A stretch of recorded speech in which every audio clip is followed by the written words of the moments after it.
We're joined right now by one of the founders of a network of volunteers who came together to map radiation levels throughout Japan after the Fukushima Daiichi meltdown in 2011. They soon realized radiation readings varied widely, with some areas close to the disaster facing light contamination depending on wind and geography, while others much further away showed higher readings. Safecast volunteers use Geiger counters and open-source software to measure the radiation, then post the data online for anyone to access. Their effort comes as Japan recently passed a new secrecy bill. Well, for more, we're joined by Peter Franken, who is co-founder of Safecast. Welcome to Democracy Now! Explain what it is you've done. You're turning smartphones into Geiger counters? Not really that simple. Actually, what happened is after the disaster happened, we were all looking for information. We couldn't find any. Then actually we tried to create a website where we could collect data and share it with people so everybody could know what's happening. And very quickly we found out there was almost no data. The Japanese government had published nothing, and we were basically in the dark. After we did that, we said we're not going to give up. We had the plan to buy lots of Geiger counters, give it to lots of people, and basically use kind of crowdsourcing to get the data and then share the data. Unfortunately, in the first 24 hours after the disaster, almost any Geiger counter on the planet was sold out, so we couldn't get all the equipment to do it. So then we sat down and said, oh, we're going to solve this problem. How do we get the data out? Then the idea was very simple. We decided to put a Geiger counter on a car connected to a GPS and a computer and start driving around and map the data, very much how Google maps streets. The whole idea was to do the same thing, but then for radiation, and that's how we started. And so take it from there. And we took it from there. And then the first trip we made into Fukushima was an eye-opener. First of all, the radiation levels we encountered were way higher than what we had seen on television. On top of that, we also noticed, as you mentioned, that the radiation is not very predictable. It's not the distance to Daiichi that tells you how much radiation there is. It's very blotchy. Nearby, we measured very high and very low. Much further away, we still were measuring high levels of radiation. So as we were talking to people, as we were meeting people, people started to say that, you know, we want to have data about where we're living. And the Japanese government was basically publishing averages for cities. But people are not an average. So people are not living in the city hall. They're living in the street. So we decided to focus on measuring every single street as our goal in Safecast. So for the last 3 years, we have been doing that. And this month, we are passing the 15 millionth location we have measured. And basically, every street in Japan has been at least measured once, if not many, many more times. What's the gadget you've brought in here? Yes, let me show you this. This is the system that we're currently using. We have a few hundred of these in use by our volunteers. And this is basically a Geiger counter that is in a waterproof and shockproof case. And what happens is the sensor is on the other side. What happens is it's about the size of a little transistor radio. Yeah, it's more or less it. It's a very small, 4 compact inches device. by, what, 5 inches by 3 inches? Somewhere around that, yes. And it is designed, the strap goes through the car window, and as you close the car window, the thing sits outside of the car. And basically, you have to just switch it on, and it automatically starts recording the level as you're driving around.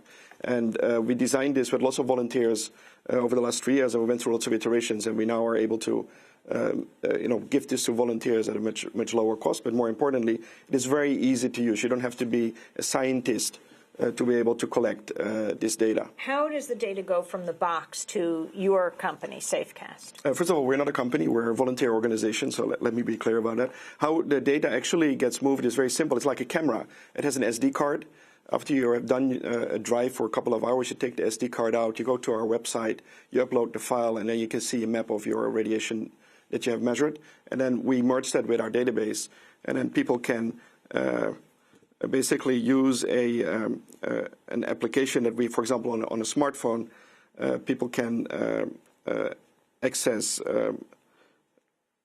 Just a moment. They can then go to an application on an iPhone or an iPad, and I'll try to kind of zoom into where we are right now in Tokyo.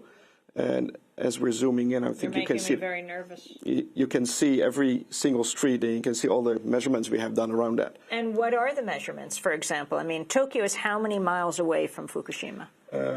We're about 200 kilometers away from Daiichi.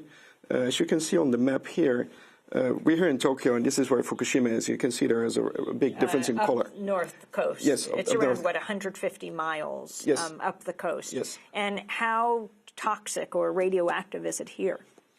Compared to the rest of Japan, Tokyo got a certain amount of fallout.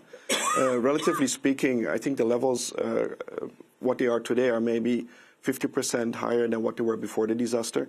But compared to locations in Fukushima, it's actually relatively low.